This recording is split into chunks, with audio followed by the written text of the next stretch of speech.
I'm Dr. Joseph MT, Department of Sociology, University of Mumbai, and this is the e-Pathshala project on religion and society.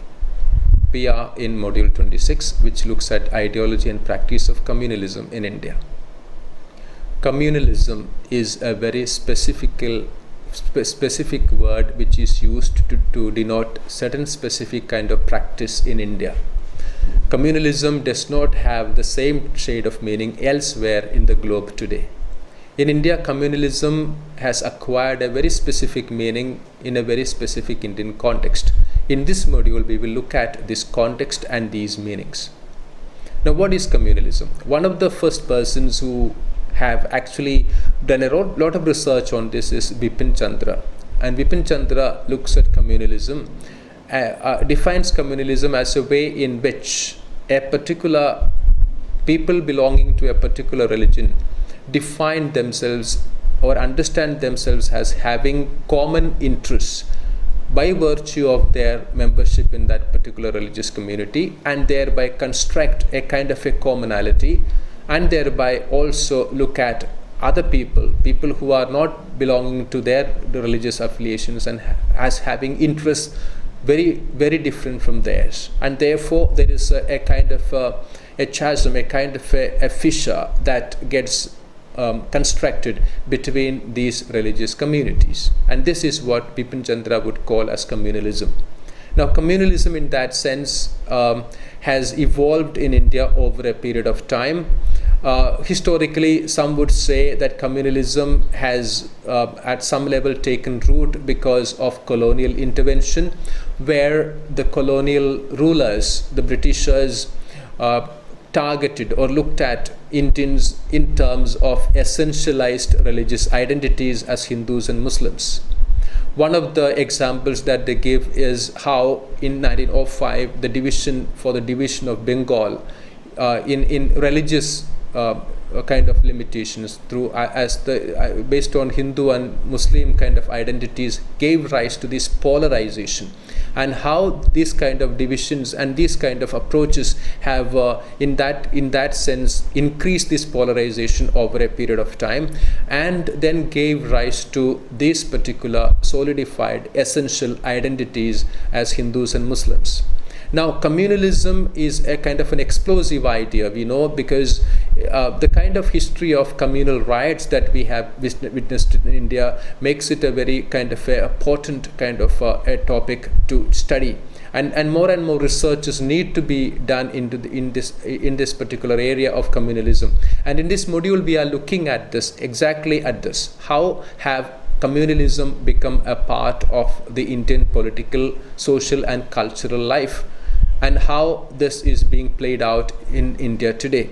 Now, at the heart of communalism is this particular idea of drawing boundaries between who we are and who they are, and these boundaries are drawn in very, very particularly concrete levels, thereby engendering a lot of misconceptions, stereotypical kind of understandings, and some of these understandings and misconceptions are widely spread today through the social media as well. And so there is a way in which this kind of a mistrust, this kind of solid essentialized boundaries that are being drawn on religious lines. And this process has thrived a whole lot of time, and it is taking on new forms in every age.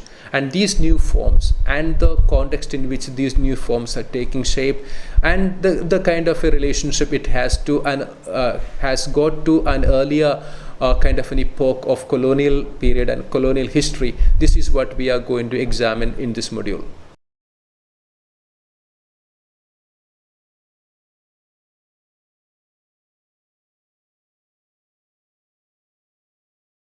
What is communalism?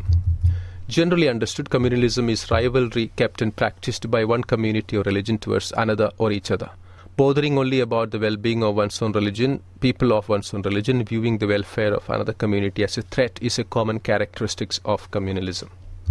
In the words of Satish Sabharwal, communalism in our sense means the channeling of personal sentiments and actions primarily with reference to the ascriptive group whose boundaries are determined by the accident of one's birth. In his book, Gyanendra Pandey argues that the opposition to each other's of religious communities is commonly designated as communalism. Many scholars hold the view that communalism is not essentially a product derived out of religious feelings, it is a form of politics. Prabha Dikshit in her book Communalism, A Struggle for Political Power states that communalism in India is neither the reaction to anti-communalism nor an outgrowth of religious and cultural differences, but it is a triangular power struggle of the elite. According to Vipan Chandra, communalism is the belief that because a group of people follow a particular religion, they have as a result common social, political and economic interests. In a concluding remark, we can say that communalism is an ideology which consists of three elements. One, a belief that people who follow the same religion have common secular interests. Two, a notion that in a multi-religious society like India, these common secular interests of one religion is dissimilar and divergent from the interests of the followers of another religion. 3. The interests of the followers of the different religions or of different communities are seen to be completely incompatible, antagonistic and hostile. Communalism is political trade in religion. Meaning of communalism and communal violence. In seeking to explain the persistence of communal violence, Brass draws a functionalist theory and argues that communal rights have functional utility and benefits for a wide range of groups and organizations in society, particularly the Bharatiya Janata Party and other political organizations affiliated to the Rashtriya Swayamsevak Sangh. He points out that Hindu-Muslim divide and polarization, which is rooted in the discourse of communalism and militant Hindu nationalism, has been extremely valuable to the political fortunes of the Bharatiya Janata Party. In a Bourdieuian sense, different societies have different norms, but the practice has importance to create the hegemony and domination. Therefore, the construction of the otherness perform the ideology of communalism. In his book Communalism and Communal Violence in India, Asghar Ali Engineer states that communalism is a modern phenomenon and its fundamental causes are secular, like competition for share in political power or government jobs. Religion is not its fundamental cause, but an instrumental cause because it has great mobilizing power. In other words, he argues that one must distinguish between religious violence, the reason for which lay in sectarian and doctrinaire differences, and communal violence, the reason for which lay in conflict over controlling political power and economic resources between the elites of two communities. It is precisely for this reason that communalism is born of secular issues, and communal parties are led by, or communalism is promoted by, secular leaders. It is not therefore surprising that the Muslim League in the pre-partition period was led by Muhammad Ali Jinnah, a thoroughly westernized, even modernized Muslim, and chief ideologue of Hindu Mahasabha happened to be Savarkar, who had a modern outlook and stood for reforming Hinduism from within. Neither the Muslim League nor the Hindu Mahasabha was led by a mullah or a Shankaracharya. In the context of the macro level, communalism is the class nature of the society on the one hand and the underdevelopment of the economy and the scarcity of the resources on the other. In the opinion of T.K. Uman, there are many dimensions of communalism, and he suggests 6 important dimensions: assimilationist, welfareist, retreatist, retaliatory, separatist, and secessionist. Assimilationist communalism is one in which small religious groups are assimilated into bigger religious groups. Such communalism claims that scheduled tribes are Hindus or that Jains, Sikhs and Buddhists are covered under the Hindu Marriage Act. Welfareist communalism aims at the welfare of a particular community, say improving living standards and providing education and health. Such communal mobilization aims at working only for the members of one's own community. Retreatist communalism is one in which small religious community keeps itself away from politics, for example the Baha'i community. Retaliatory communalism attempts to harm, hurt and injure the members of other religious communities. Separatist communalism is one in which one religious group wants to maintain its cultural specificity and demands a separate territorial state within the country. Lastly, secessionist communalism is one in which a religious community wants a separate identity and demands an independent state. According to Asghar Ali Engineer, there are 2 categories religious revivalism and religious fundamentalism as far as the Indian socio-religious scene is concerned. In the context of religious revivalism, he includes the Babas, the yogis and other religious gurus who cash in on the growing sense of insecurity, urban tensions and other stresses generated by the modern industrial pattern of life. Genesis of communalism. When we trace the genesis of communalism, we can see that it is not a very old phenomenon. Studies in this area prove that communalism was not developed or practiced as an ideology in ancient period or in the medieval periods. Gyanendra Pandey states that many have underlined the fact that communalism, as we know it, is a very new phenomenon, far from being of hoary origins or even of very long standing. It is a development of the late colonial period arising concurrently with nationalism, if not being brought forward as a counterweight to it. Communalism began to spring up only in the colonial and capitalist society and reached its heights in the democratic society. As a basis of communalism lies in the competition for modern achievement and urge for political supremacy. This cannot be traced in the ancient or medieval period. If we discuss about Indian society, we will find that ancient India was united and no such communal feelings were there. In medieval period, we have had examples such as Akbar, who was epitome of secular practices and believed in propagating such values by abolishing jizya tax and starting Deen-e-Ilahi and Ibadat Khana. Some acceptance for different cultures and tradition was practiced throughout the different kingdoms of India. Communalism in India is a result of the emergence of modern politics, which has its roots in the partition of Bengal in 1905 and features of separate electorates under the Government of India Act. Bipin Chandra argues that communalism developed in certain areas and sections of society due to their failure to develop the new national consciousness. In other words, communalism was generated by the lack of deeper penetration of nationalist outlook and ideology. What happened in 1920 or thereabouts to bring about this great change when nationalism and communalism emerged as contrapunctal ideologies intimately related to each other in mutual antagonism? According to Pandey, secular nationalism contributed substantially to the emergence of communalism because it resolutely sidestepped religion in the public sphere and instead emphasized religious tolerance and a distancing from parochial ties. Why communalism still persists and is still increasing in modern India? Regarding the many definitions, like communalism is above all an ideology, a false consciousness, a struggle for scarce resources, competition for jobs and instruments of ruling class politics. Regarding some questions is communalism a static phenomenon or is it something which has changed over a period of time? We can see that communalism operates at different levels, ranging from individual relations and interests to the local, institutional, national politics to communal rights. K.M. Panikkar argues that there is a whole range of social relations and politics over which communalism pervades today. This spread of communalism involves two interrelated central issues.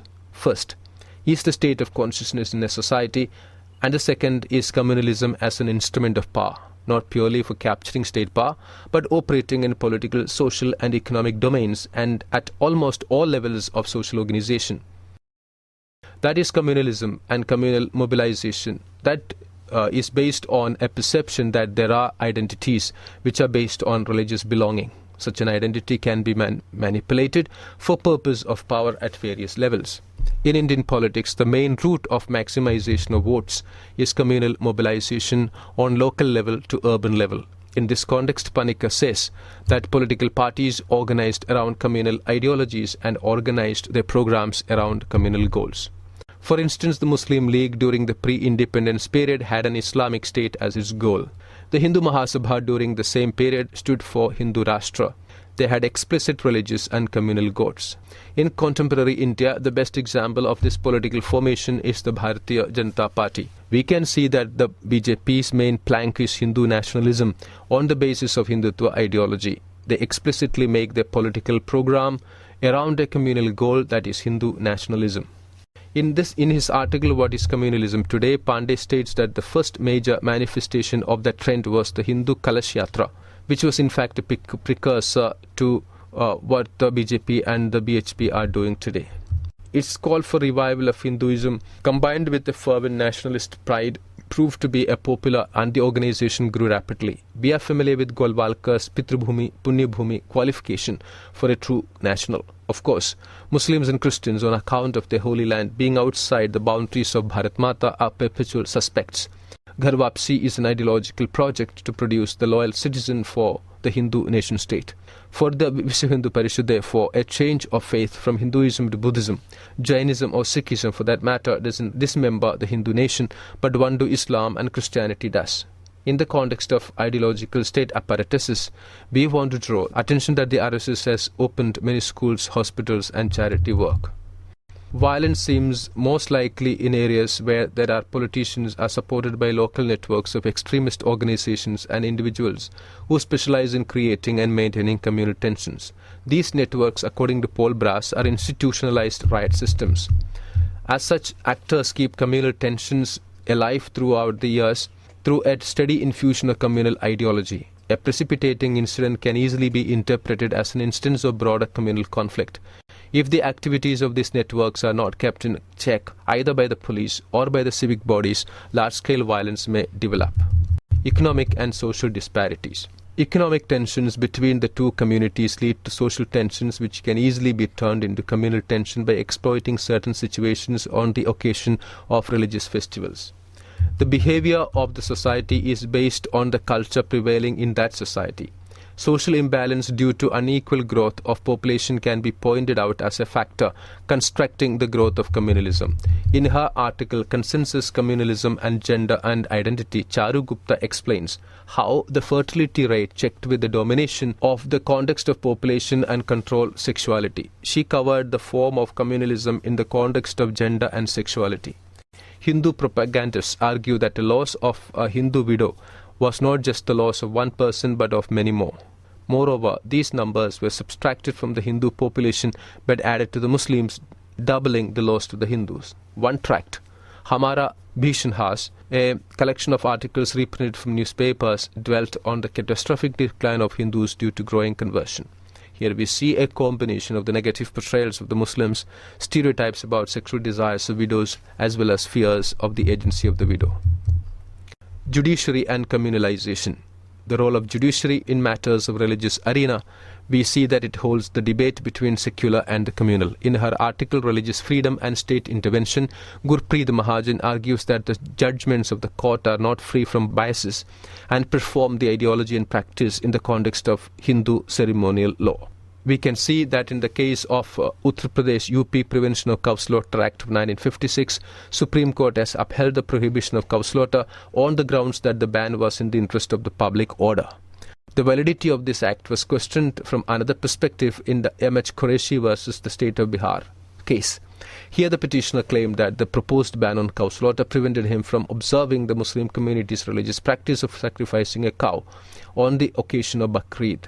In this case, Supreme Court argues that sacrificing a cow is an optional practice for a Muslim, which is mentioned in the Quran because a person could easily sacrifice a goat. Since cows are valued as divine entities by Hindus, so cow is not obligatory for Muslims. Once again, it was assumed that hurting the sentiments of any community would not be in the interest of the public order. It is clear that the judgment performs the ideology of false consciousness and construction of otherness. In this module, we have looked at this very particularly relevant word for Indian society and Indian religion, which is communalism. Communalism has been looked at from very different vantage points. The vantage point of history, the vantage point of religious studies, the vantage point of the contemporary Indian social life. This is what we have seen in this module. Thank you.